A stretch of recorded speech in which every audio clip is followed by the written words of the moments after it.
Olá, meus irmãos, a graça e a paz do Senhor. É uma alegria estar mais uma vez aqui louvando e adorando ao nosso Deus. Seja muito bem-vindo ao culto de louvor e adoração da nossa igreja. Você que faz parte dela, você que é da Jordão, você que é ouvinte, amigo, enfim, seja muito bem-vindo. Nós vamos orar e na sequência nós vamos ler a palavra de Deus com a nossa irmã Flávia e louvar ao Senhor com canções. Eu peço que você, de onde estiver, curve sua cabeça, feche os seus olhos. Vamos orar aqui junto com o nosso Ministério de Música e vamos interceder pela tua vida e para que tudo isso que esteja sendo feito seja para a glória de Deus e que você também seja abençoado com isso. Oremos. Graças te damos, Senhor, por mais uma oportunidade de te exaltar. Obrigado, ó Deus, pela oportunidade que temos, ó Pai, de louvar ao Senhor. Que tudo que seja feito seja para a tua glória, Pai. Essa é a nossa oração, perdoa as nossas falhas. E é isso, Pai. Obrigado. Em nome de Jesus, amém. Irmã Flávia. Amém. Apocalipse capítulo 4, verso 8 e 9 diz: Cada um desses 4 seres vivos tinham 6 asas, e estavam cobertos de olhos dos 2 lados. E de dia e de noite não paravam de cantar assim: Santo, Santo é o Senhor Deus Todo-Poderoso, que era, que é e que há de vir. Cada vez que os 4 seres vivos cantavam hinos de glória, honra e agradecimento ao que está sentado no trono e vive para todo sempre. E nós também vamos louvar o nosso Deus, que é digno de honra e de glória. Amém. Amém.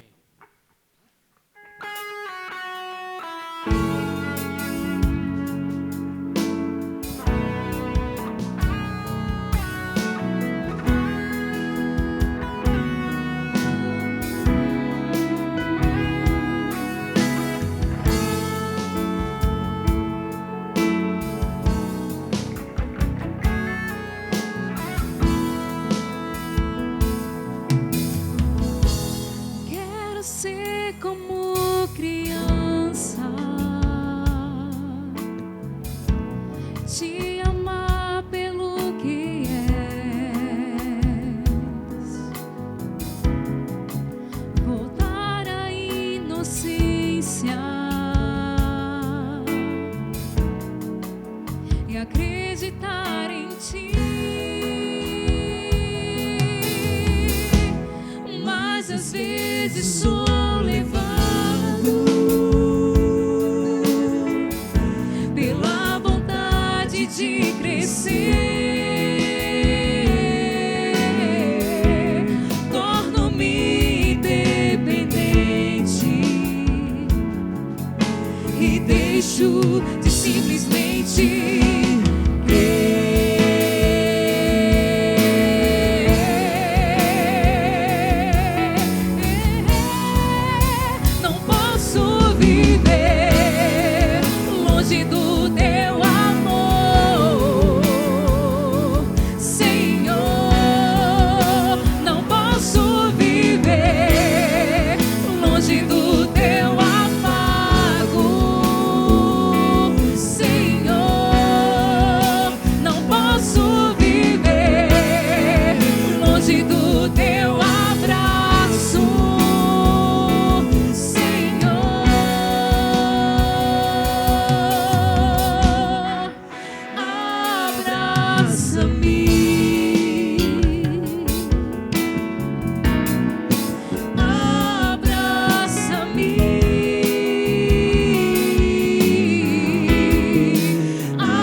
Glória a Deus. Aleluia. Deus seja louvado. Muito, muito bom louvar ao nosso Senhor. E vamos continuar cantando. Na próxima canção fala sobre adoração, né, no que diz respeito a sermos adorador. A palavra está com o irmão Maurício, que vai ler um versículo, uma parte da palavra de Deus. Logo na sequência louvaremos. Glória a Deus. Salmo 148, verso 13 e 14 diz assim: Louvem todos o nome do Senhor, pois só o seu nome é exaltado. A sua glória está acima da terra e do céu. Ele também dá força ao seu povo e recebe o louvor de todos os seus santos, dos filhos de Israel, povo que lhe é chegado. Aleluia. Queridos, o salmista ele nos convida a louvarmos ao Senhor, a adorarmos ao Senhor, porque o nosso Deus ele é soberano, o nosso Deus ele é glorioso. A sua glória está sobre a terra, está acima dos céus. E queridos, mesmo que você esteja passando por momentos de dificuldades, como esse momento que nós estamos enfrentando agora, que você possa ter essa certeza no seu coração, queridos, que o Senhor ele quer que você louve, porque Ele está no controle de todas as coisas. E se Ele está no controle de todas as coisas, queridos, pode ter certeza que tudo que Ele fizer está debaixo da sua vontade, está na vontade dEle, porque Ele é soberano. Amém? Vamos louvar o Senhor. Vamos louvar.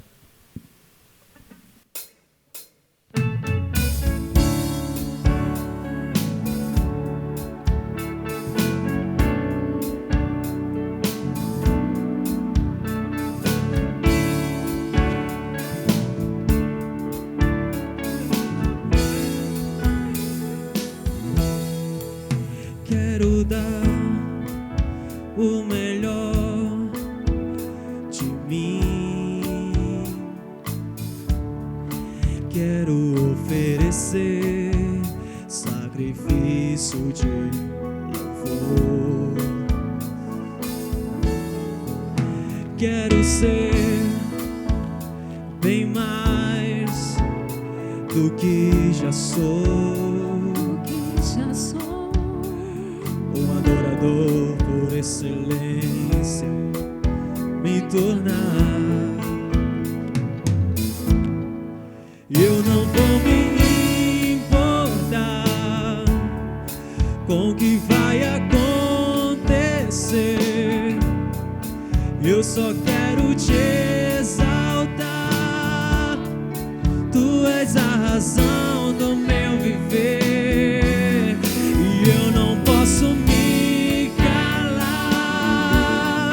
Tenho adoração em meu DNA. Um adorador por excelência. Um adorador por excelência. Um adorador por excelência. Quero ser. Quero dar o melhor de mim.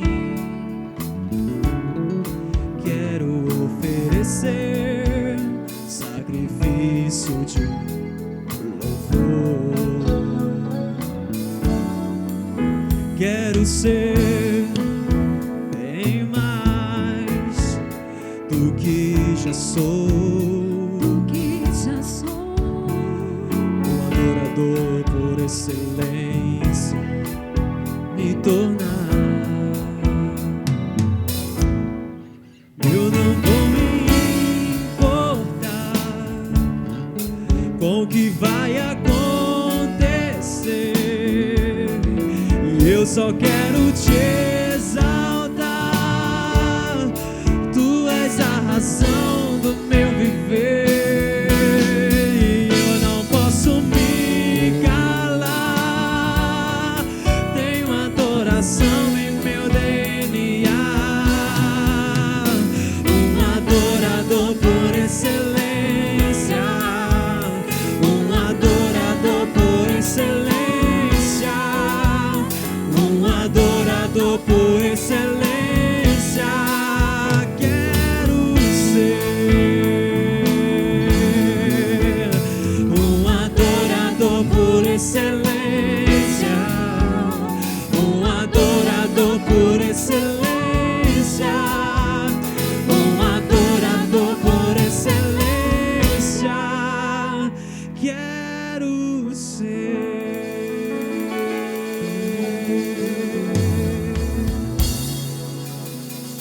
Aleluia, glória a Deus. Bom é estarmos aqui louvando ao Senhor. Meus queridos, agora é um momento muito importante. Nós vamos ouvir a mensagem bíblica com o nosso querido irmão Gilvan. Eu tenho certeza que ele tem uma palavra de Deus para ministrar ao teu coração. Deus abençoe. Vamos agora para a mensagem bíblica e daqui a pouquinho a gente volta para fazer mais um louvor e fazer a parte final. Deus abençoe vocês e fique agora com a ministração da palavra. Obrigado, pastor Lucas, pela oportunidade de estar aqui mais uma vez diante dos irmãos, diante da Igreja Batista Jordão, para mais essa oportunidade que é um privilégio também e uma grande responsabilidade, contribuir com uma mensagem para um culto aqui de nossa igreja. E, afinal de contas, quando nós estamos a anunciar a palavra, as pessoas que nos ouvem, elas vão ser de alguma forma impactadas com o que estamos dizendo. Então, por essa razão, eu sempre vejo um privilégio, mas também uma responsabilidade. Então, mais uma vez, obrigado, pastor Lucas, pela oportunidade. Irmãos, eu preciso dizer a vocês, aqui da Jordão, o meu estranhamento em estar aqui hoje à noite para essa pregação. Uma das razões desse estranhamento é o fato de que a última vez que eu estive aqui foi em 24 de novembro do ano passado. Então já tem bastante tempo que eu estive aqui pregando pela última vez. Esse aí é o primeiro estranhamento em estar aqui na tribuna novamente. E o segundo estranhamento, irmãos, é que quando vou pregar, a gente sempre pensa, irmão, nos irmãos olhando para nós, interagindo conosco, com o seu olhar, com suas palavras. E aqui, irmãos, dentro das circunstâncias, temos que usar esse recurso de olhar aqui fixamente para uma câmera. E desde já agradecer aqui ao meu irmão cinegrafista Lidieri, dando esse apoio aqui para a gente. Mas sem mais delongas, vamos à nossa mensagem. Olha só, quando Jesus esteve aqui na Terra, as pessoas tinham diferentes maneiras de reagir quanto a Ele. Quando elas ouviam sobre Jesus Cristo, elas tinham maneiras diferentes de agir. E no caso, havia pessoas que, quando ouviam falar de Jesus Cristo, ou que sabia que Jesus estava em algum lugar, logo se entusiasmava e queria ir para ali para estar perto dele e até para segui-lo. Mas havia também pessoas que eram indiferentes. Para elas, Jesus era só mais um líder, uma personalidade religiosa que teria surgido naquele momento e depois iria sumir como tantas outras.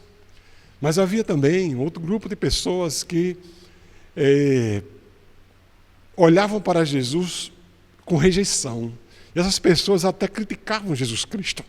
Então, esses são alguns dos comportamentos que eram identificáveis nas pessoas quando elas estavam aqui na época em que também Jesus estava realizando o seu ministério.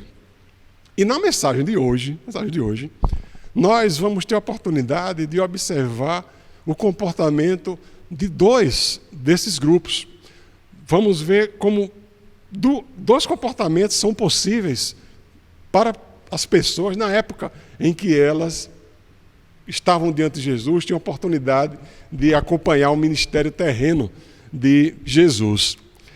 E o nosso texto hoje está lá em Marcos, capítulo 2, versículo 1 a 12.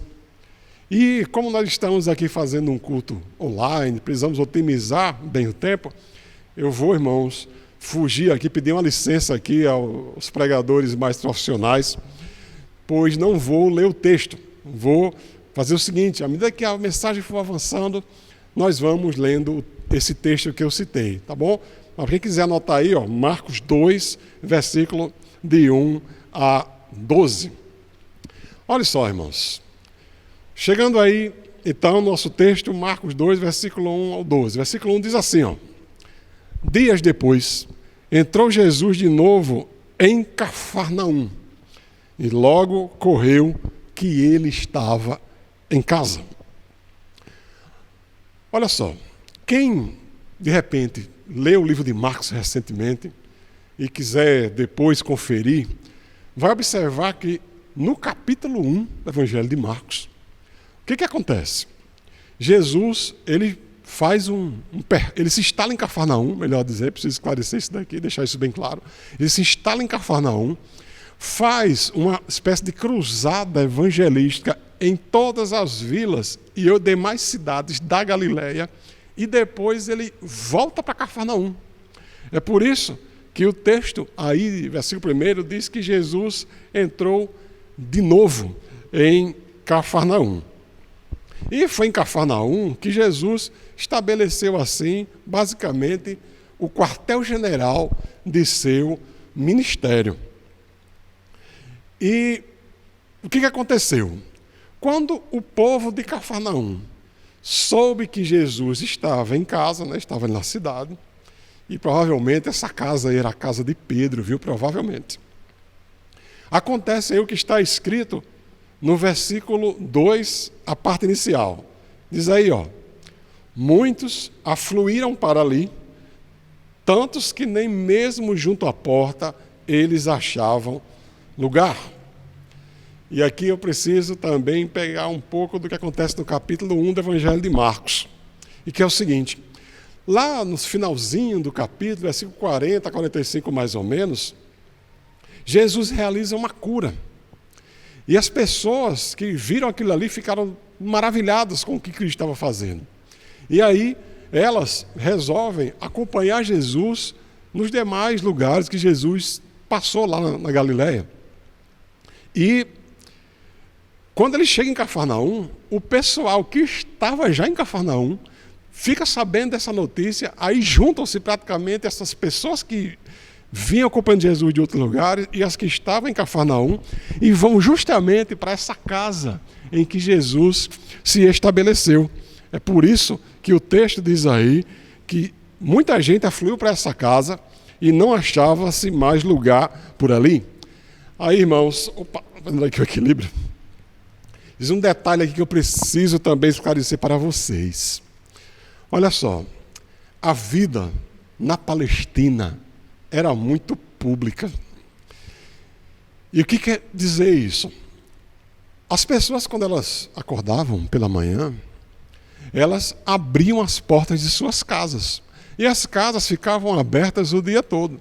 E qualquer pessoa que passasse ali nas mediações, visse a casa aberta, poderia entrar e sair sem qualquer problema. E, além disso, havia um detalhe. Somente quando alguém queria ficar a sós, aí as portas eram fechadas. Mas fora isso, as portas lá na Palestina, as portas das casas, ficavam normalmente abertas o dia todo. E outro detalhe.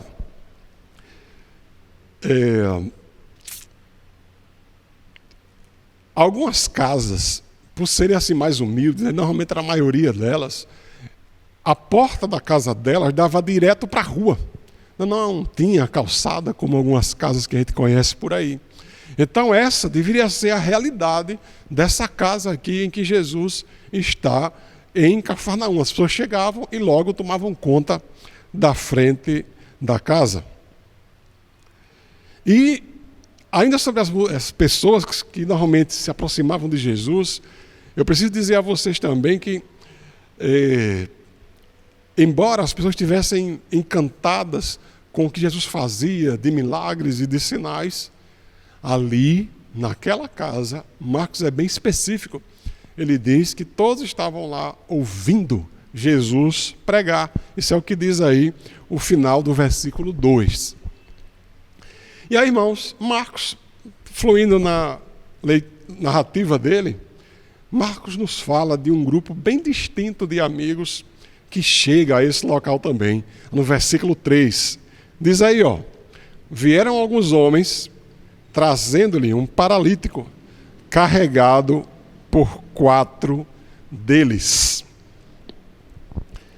Esse grupo é um grupo bem distinto, e para quem já conhece a história, sabe mais ou menos o que vai acontecer aqui.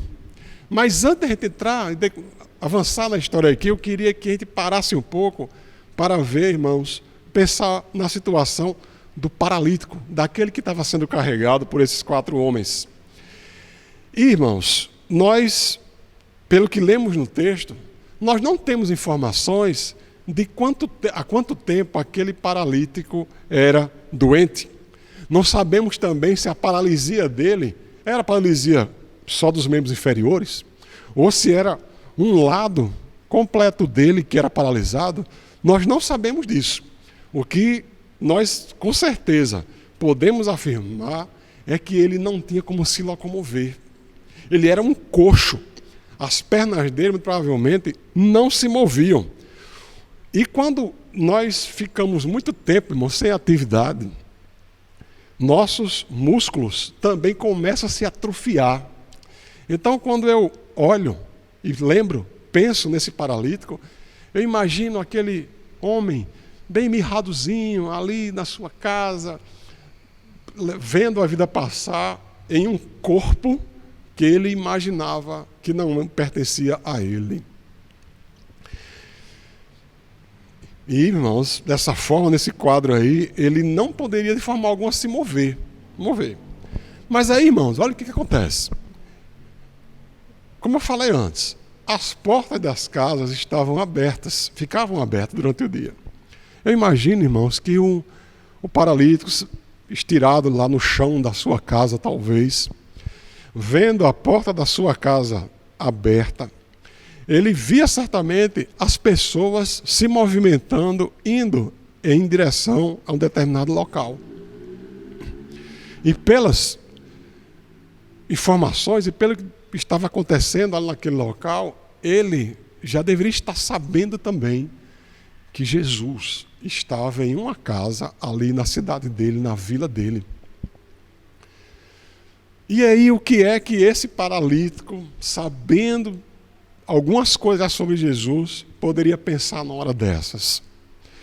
Ele iria pensar: se eu pudesse ir até Jesus, eu poderia mudar a minha realidade.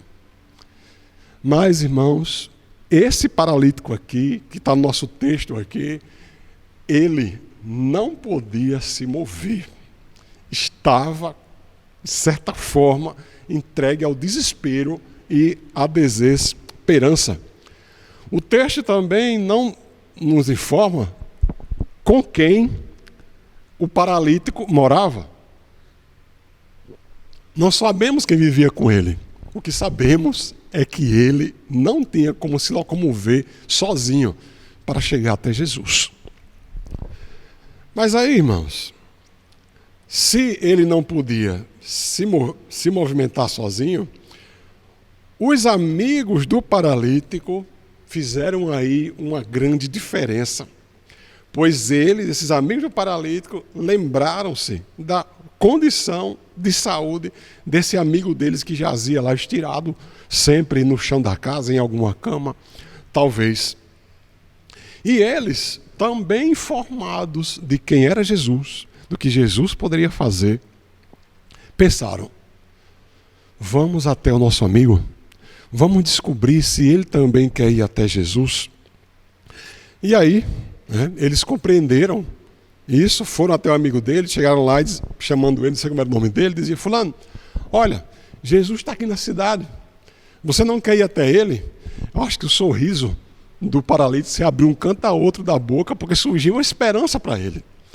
E aí, esses 4 amigos se organizam, montam uma maca e levam esse amigo paralítico até onde Jesus estava.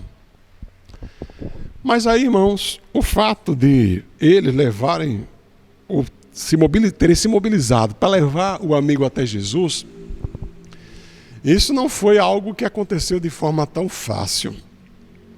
Porque o texto diz que quando eles chegaram no local onde Jesus estava, diz aí, o versículo 4, a parte A. Olha o que diz o texto. E não podendo aproximar-se dele por causa da multidão.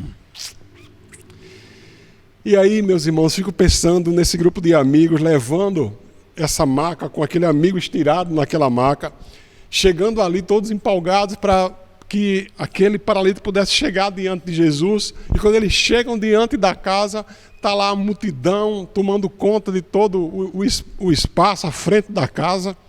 E o texto diz que eles nem na porta da casa conseguiam ficar.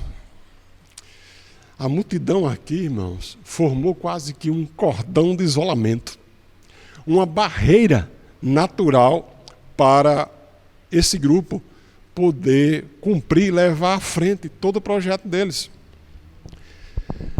E aí, irmãos, eu fico olhando para a situação, aqueles amigos ali parados, olhando para a casa cheia de gente, não tem como por onde entrar, não tem como ficar na porta. Eles poderiam ter feito o seguinte: olhado para o paralítico, dito assim, ó: ei, rapaz, olha, a gente estava aqui com vontade de te levar até Jesus, mas isso não vai ser mais possível, porque veja, a multidão que está ali, então valeu aí, vamos te levar de volta para casa e quem sabe noutra oportunidade. Esses amigos não poderiam ter feito isso, mas eles não fizeram. Eles não desistiram do projeto que eles tinham abraçado desde que se lembraram do amigo deles paralítico. E aí o que eles fizeram? Eles usaram a criatividade, usaram a esperteza, usaram a engenharia deles, que havia na mente dele, o conhecimento que eles tinham, e olha só o que diz o restante do versículo 4. Vou repetir o versículo 4 para a gente ler o texto todo. E não podendo aproximar-se dele por causa da multidão, descobriram o eirado, ponto correspondente àquele em que Jesus estava. Então, irmãos, o que é que eles estavam fazendo? O que é que eles tinham pensado? Olha, vamos fazer o seguinte: já que não dá para a gente ir pela porta, nós vamos subir, vamos por cima da casa. Eu estou olhando para cima da igreja, tá? Para imaginar, representar os rapazes lá, olhando para a casa onde eles estavam. Eles olharam para cima da casa, calcularam mais ou menos onde Jesus estava, e iam descer justamente descer o paralítico aos pés de Jesus. E eu fico imaginando, irmãos, quando eu olho para essa história, parece que ela está inacreditável, porque não há uma história na Bíblia tão incrível como essa daqui. Como é que esses homens tiveram uma ideia dessas? Eu repito, eles poderiam ter desistido. Olha, a gente já trouxe você até aqui, mas não dá para passar mais. Mas não. Eles estavam decididos em levar o amigo deles até Jesus. E aqui, irmãos, eu faço a minha primeira indagação. O que, irmãos, estamos fazendo por nossos amigos que não têm Jesus? Quantos amigos nossos, conhecidos nossos, estão precisando chegar até Jesus? E a pergunta é: o que nós temos feito por eles? Enfim. E aí, irmãos, quando a questão, voltando aqui à casa onde Jesus estava, preciso também esclarecer uma coisa. As casas lá na Palestina, elas eram as paredes eram erguidas, obviamente, e unindo uma parede à outra, eu vou usar aqui a referência da igreja, havia vigas unindo as duas paredes. As vigas eram separadas de uma para a outra, mais ou menos 1 metro. Aí o que o pessoal fazia? Pegava ramos, distribuía os ramos entre uma viga e outra, e depois colocava terra calcada, amassava a terra e colocava cobrindo os ramos. Isso é mais ou menos o que acontece com as casas de taipa, que nós conhecemos bem, daqui do Nordeste. Então, o que é que eles perceberam também? Olha, tem mais ou menos um espaço de 1 metro entre uma viga e outra. Então, a gente remove a parte do teto e desce Jesus por esse local. E um detalhe, tá? Esse tipo de serviço podia ser facilmente reparado. Mas, incrivelmente, irmãos, eles conseguiram pensar nisso daí. E aí, depois que pensaram isso, né, um dos amigos deve ter de buscar uma escada, outro amigo deve ter de buscar uma corda, e depois que estava todo o material reunido, chegou a hora de subir com esse paralítico. Eu fico imaginando, irmãos, o trabalho que deu subir com esse paralítico para botar em cima de uma casa. O risco, irmãos, que eles estavam assumindo era muito grande. Dá até para imaginar que o paralítico deve ter olhado para os amigos e dito: ei, peraí, eu não quero ressuscitar, eu pretendo ser curado da minha paralisia, ressuscitar não. né? Assim, pensando lá no risco que ele estava também submetendo. Mas, irmãos, repito, os amigos do paralítico estavam decididos. Você, meu amigo paralítico, vai sim chegar até Jesus. E aí, irmãos, eles levaram realmente o seu plano adiante, e diz aí a parte final do versículo 4, e fazendo uma abertura, baixaram o leito em que jazia o doente.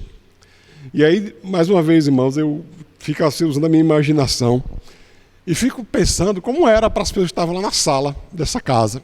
Jesus conversando com as pessoas que estavam perto a ele e sentia aquelas coisas caindo em cima da cabeça. Eles olhavam para cima assim e ver aquela situação, algumas coisas caindo, que era inevitável, e lá vem o paralítico descendo pelo teto até chegar diante de Jesus. E o incrível nisso é que Jesus, ele também fica admirado com a maneira como aquele grupo se empenhou, como aquele grupo acreditou, como aquele grupo se esforçou para que aquele amigo chegasse até Jesus. E quando Jesus viu isso, Jesus imediatamente já abençoou aqueles homens, abençoou aquele esforço. Pois diz aí, no versículo 5, e vendo-lhes a fé, Jesus disse ao paralítico: filho, os teus pecados estão perdoados. Veja, irmãos, que a fé e a confiança daquele grupo em Jesus foi suficiente, irmãos, para que Jesus perdoasse o pecado daquele coxo. Mas aí, talvez, meu irmão, você elabore a seguinte questão. O rapaz foi levado até Jesus porque ele precisava ser curado da paralisia. Por que é que Jesus perdoou inicialmente o pecado dele?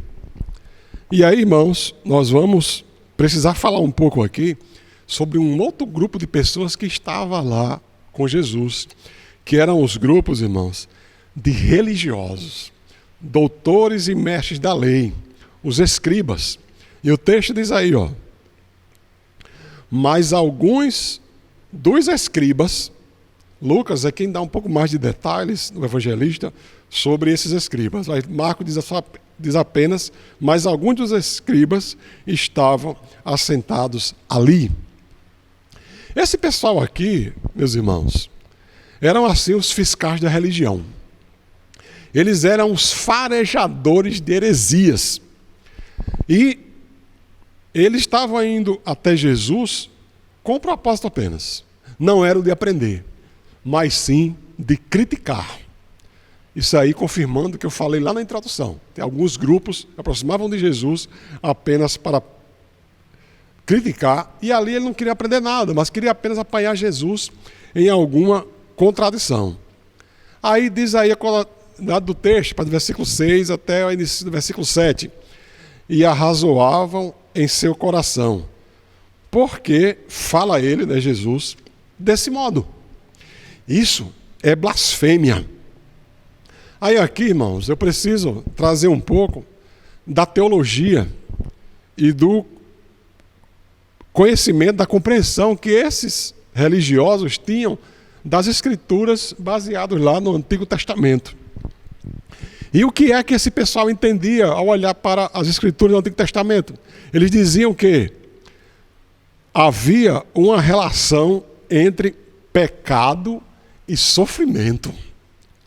Para eles, nenhum doente será curado de sua enfermidade até que Deus não lhe tenha perdoado todos os seus pecados. Além disso, irmãos, eles também entendiam que o doente era alguém que tinha deixado Deus zangado. Então, um doente era alguém que estava pecando ou que tinha algum pecado. E para que alguém pudesse ser curado, a pessoa precisava também ser perdoada. Perdoada. E conforme o texto também diz aí, irmãos, na parte final do versículo 7, eles dizem, quem pode perdoar pecados senão um que é Deus? Então, o que é que estamos vendo aí na teologia, no conhecimento desses religiosos aqui? Que quem está, um doente é uma pessoa que está em pecado, e só quem pode perdoar pecados é Deus. E para eles aqui, se Jesus estava fazendo aquilo, Jesus estava blasfemando. E segundo a lei do Antigo Testamento, um pecado de blasfêmia era tratado com apedrejamento. Jesus percebeu a conversa deles. Olha o que diz aí o versículo 8. E Jesus, percebendo logo por seu espírito que eles assim arrazoavam, disse-lhes: por que arrazoais sobre estas coisas em vosso coração? Jesus tinha, pelo Espírito de Deus, identificado, percebido os pensamentos dele, identificado os pensamentos daqueles religiosos. E aí, Jesus faz uma pergunta àqueles homens que estavam ali julgando Jesus. Olha o versículo 9. O que é mais fácil? Dizer ao paralítico: estão perdoados os teus pecados? Ou dizer: levanta-te, toma o teu leito e anda? E aí, irmãos, no texto, nós vemos que os religiosos não responderam nada. Não responderam nada. E, no entanto, eles sabiam que Jesus não poderia fazer nenhuma daquelas duas coisas. Porque, repita-se, o que para aqueles religiosos somente Deus poderia perdoar e curar. Aí Jesus lança o desafio para eles. E aqui, irmãos, a gente precisa só averiguar e considerar uma coisa. Qualquer pessoa, irmãos, qualquer pessoa que é enganador, frise isso, enganador, poderia chegar para alguém e dizer: seus pecados estão perdoados. Qualquer um poderia dizer isso. Por quê? Porque não tinha como nós avaliarmos se aqueles pecados foram perdoados ou não. Não temos como verificar se alguém realmente teve seus pecados perdoados. Não tem como averiguar isso. Mas veja, o que Jesus diz? O que é mais fácil eu fazer? Perdoar os pecados ou mandar o curá-lo? Na segunda questão que Jesus coloca, que é a possibilidade de dizer levanta-te, Jesus estava dizendo, mostrando que ao ministrar a palavra para curar aquele homem, o que acontecesse imediatamente depois confirmaria se Jesus era ou não enganador. E aí, irmãos, o que é que acontece? Olha aí o versículo 10 até o início do versículo 12. Ora, para que saibais que o Filho do Homem tem sobre a terra autoridade para perdoar pecados, disse ao paralítico: eu te mando, levanta-te, toma o teu leito e vai para a tua casa. Então ele se levantou e no mesmo instante, tomando o leito, retirou-se à vista de todos. Queria que vocês estivessem aqui para ouvir de vocês um rotundo amém para um milagre, um evento destes. E quando Jesus faz isso dentro daqueles religiosos, é como se Jesus estivesse dizendo o seguinte, olhando para ele dizendo assim, vocês dizem que eu não tenho o direito de perdoar pecados? Vocês creem que a enfermidade deste homem é consequência do pecado dele? E que não pode curar-se enquanto não tenha sido perdoado?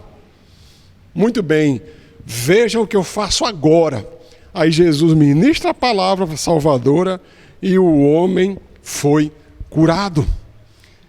E no caso, irmãos, as palavras de Jesus foram confirmadas, o poder de Jesus de curar foi confirmada pelo que aconteceu imediatamente aquele paralítico, já que o paralítico levantou-se e começou a andar. E com isso Jesus prova que ele não é um charlatão. E ainda mais, irmãos, ele mostra que ele tem poder para perdoar e para curar. E aqui, irmãos, precisamos fazer uma observação muito importante. Aqueles religiosos que estavam ali diante de Jesus, eles tomaram essa postura equivocada por causa de um conhecimento equivocado das Escrituras. Eles tinham um raciocínio incrédulo, um raciocínio cético a respeito do que as Escrituras diziam. E, irmãos, essa postura desses religiosos mostra que eles eram inimigos não só de Jesus, como do paralítico também. Eram inimigos de Jesus, porque não reconheciam que Jesus estava com ele o poder de Deus, ele era o próprio Deus, e também, irmãos, eles estavam falando ao paralítico que não adiantava ele ter esperanças. Não deve ter esperança porque ele estava condenado. Ele tinha pecado e enquanto isso, ele tivesse esse pecado, Deus estaria todo o tempo zangado com ele. Ele não tinha como receber perdão. Então, irmãos, com esse conhecimento equivocado das Escrituras, esses religiosos tomam a seguinte postura: impedir que as pessoas cheguem a Jesus ou afastar pessoas que estão perto de Jesus, afastar pessoas que já estão perto de Jesus. E por isso, meus irmãos, e você mais aí que estiver me ouvindo e que não seja aqui da Igreja Batista Jordão, é preciso nós termos cuidado com o conhecimento que nós adquirimos nas Escrituras, porque esse conhecimento pode muitas vezes fazer com que nós ajamos como esses religiosos. E no caso, impedir que pessoas cheguem até Jesus ou afastar quem já está perto dele. Precisamos ter cuidado com isso. E aqui, irmãos, nós estamos já caminhando para a conclusão e queria só dizer o seguinte: Jesus curou aquele paralítico fisicamente. E depois que Jesus curou o paralítico, Jesus deu ainda algumas ordens. Como diz aí o texto, deixa eu voltar aqui, diz aí, o paralítico fez o seguinte, então ele se levantou e no mesmo instante, tomando o leito, retirou-se à vista de todos. Por que é que o paralítico fez isso, irmãos? Primeiro, para que ficasse claro que o paralítico fora realmente curado. E outra coisa, quando Jesus pede para ele se levantar e pegar o leito dele, a maca que ele tinha se trazido nela, Jesus estava querendo que também ficasse claro que o homem que entrou ali doente, sendo conduzido por uma maca, estava agora são o suficiente para carregar agora essa maca na mão dele. Segundo, por que Jesus disse que ele foi para casa, que ele fosse para a casa dele? Diz o texto aí, que ele retirou-se de todo, e outras versões dizem que Jesus orientou que ele fosse para casa. Por que Jesus disse isso? Porque, irmão, Jesus, primeiro, talvez quisesse guardar alguma descrição daquele milagre que ele tinha realizado. E segundo, irmãos, para que as pessoas na casa do paralítico vissem a mudança que se operou na vida daquele familiar. Gostaria mais uma vez aqui de invocar um amém de vocês, irmão, para mostrar como Jesus pode trabalhar na vida de alguém que realmente chega até ele. E o resultado disso está no final do versículo 12. Depois de tudo que aconteceu, esse milagre, diz aí o texto, a ponto de se admirarem e darem glória a Deus, dizendo: jamais vimos coisas assim. E aí, irmãos, eu retomo minha palavra do momento da introdução. Nós vimos lá, no tema da mensagem, queríamos ver dois grupos de pessoas com comportamentos em relação a Jesus, é o que significa estar dentro de Jesus. Um deles, os amigos do paralítico, tiveram a atitude exemplar de levar o amigo doente até Jesus. O outro grupo é o grupo de religiosos, que, no que dependesse deles, esse paralítico continuaria doente, prostrado e sem esperança. E nós vimos o que aconteceu na vida do paralítico. E a pergunta a você, meu irmão, meu ouvinte, é: observando o seu comportamento, a sua forma de ser, o que as pessoas sentem quando no caso, desculpe, deixa eu corrigir isso daqui. O que as pessoas podem sentir quando você está diante delas? Que você vai levá-las para perto de Jesus? Ou como grupo religioso, o seu comportamento, sua atitude, sua maneira de falar, sua maneira de conversar é para afastar pessoas de Jesus. Ok?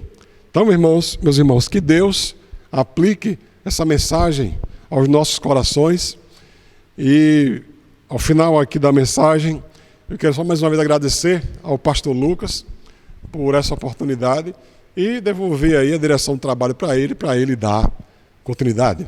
Deus seja louvado. Gilvan, Deus abençoe você em nome de Jesus. Obrigado pela sua contribuição. E agora nós vamos dar continuidade. Meus amados, aqui abaixo, na descrição do vídeo, você tem algumas informações para as contribuições. Por mais que a gente esteja nesse momento difícil, mas a vida continua, as coisas continuam. Toda essa estrutura aqui, ela é mantida pelas ofertas, né, que os irmãos contribuem. Então, vai lá, faz a sua contribuição. Aqui tem o QR Code, que você pode também, aqueles que sabem usar essa ferramenta, pode abençoar nesse sentido também. Ou aqui embaixo também tem o nosso contato, o meu, pastor Lucas, e o contato do nosso diácono Moab, que é quem cuida dessa parte, né, das arrecadações de forma geral. Se você também quer contribuir com alimentos, a igreja está aberta nas quartas e no domingo. Quarta, sábado e domingo. Procura a gente, faça sua contribuição também com cesta básica, alimento, que a gente tem abençoado muita gente. Muita gente tem sido abençoada com o trabalho, com essa contribuição que você ministra. E a gente percebe que juntos nós vamos mais longe, né? Essa é a comunhão cristã que o Senhor Jesus nos deixou para que a gente avance. Bom, queridos, eu quero agora cantar uma canção, o texto de Abacuque, onde diz que mesmo que tudo dê errado, nós louvaremos ao Senhor. Eu quero dizer uma coisa e dar uma palavra para você. O que é que está acontecendo com você? Qual é o problema que você está passando? Louve ao Senhor. Erga a sua voz e cante a Deus, dizendo que vai louvá-lo, que vai adorá-lo, porque Ele é digno. Meus irmãos, tudo isso vai passar, queridos. Seja pelo tempo, ou seja pela volta de Jesus, tudo isso vai acabar. E nós continuaremos exaltando até que Ele venha. E depois que formos com Ele, continuaremos louvando na glória. Vamos louvar em nome de Jesus. Vai, irmão Daniel.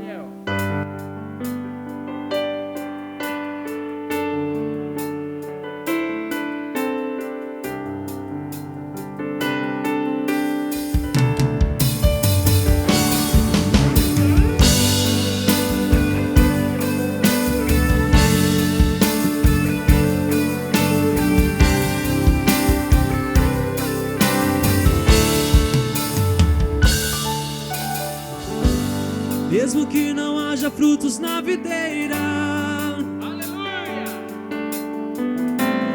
mesmo que não haja flores no jardim, até mesmo que a videira não floresça, nem chova na terra e nem a erva cresça, há um Deus no céu olhando para mim. O que eu não posso é ficar calado, estando feliz ou mesmo atribulado, ainda louvarei seu nome mesmo assim. Eu louvarei ao Senhor na alegria ou na dor, cantarei.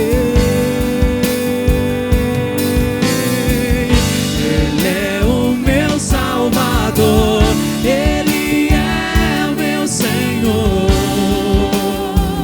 Ele é Rei. Mesmo que o fruto da figueira minta, mesmo que não haja flores sobre a terra,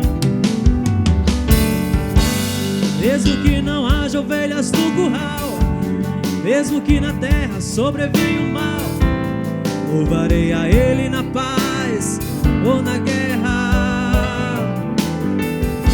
Eu louvarei seu nome enquanto viver, quando aqui da terra eu desaparecer, nem mesmo assim o meu louvor encerra.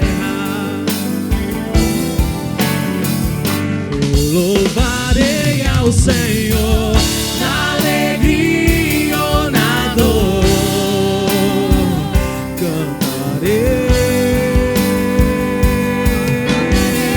Ele é o meu Salvador, Ele é o meu Senhor, Ele é Rei.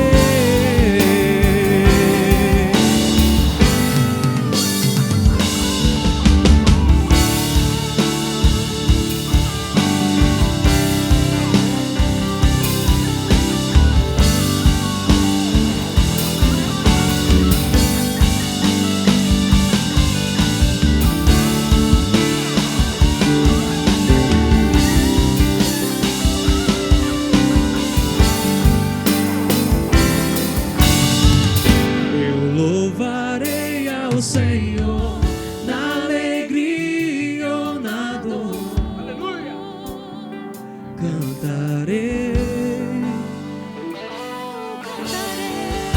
Ele é o meu Salvador, Ele é o meu Senhor. Mais uma vez, mais uma vez, mais uma vez.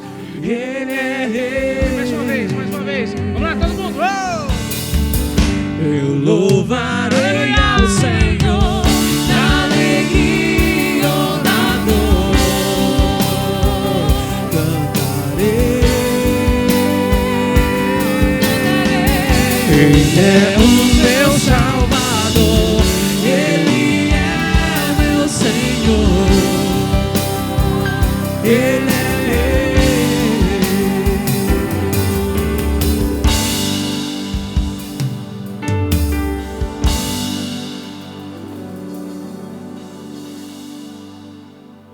Glória a Deus. Aleluia. Deus seja louvado. Que Deus abençoe você. Que Deus abençoe sua semana. E nunca se esqueça, Deus está com a gente. Isso vai passar, irmãos. Firmes no Senhor. Obrigado a todos, o Ministério de Música presente, os irmãos aqui da técnica e o pessoal que nos ajuda. Deus continue abençoando a tua vida, que a gente possa avançar e vencer em nome de Jesus. Em Cristo somos mais que vencedores. Que o amor de Deus, a graça de Cristo Jesus e a consolação do Santo Espírito esteja com você e com a igreja, em nome de Jesus. Amém. Boa semana e fique na paz do Senhor.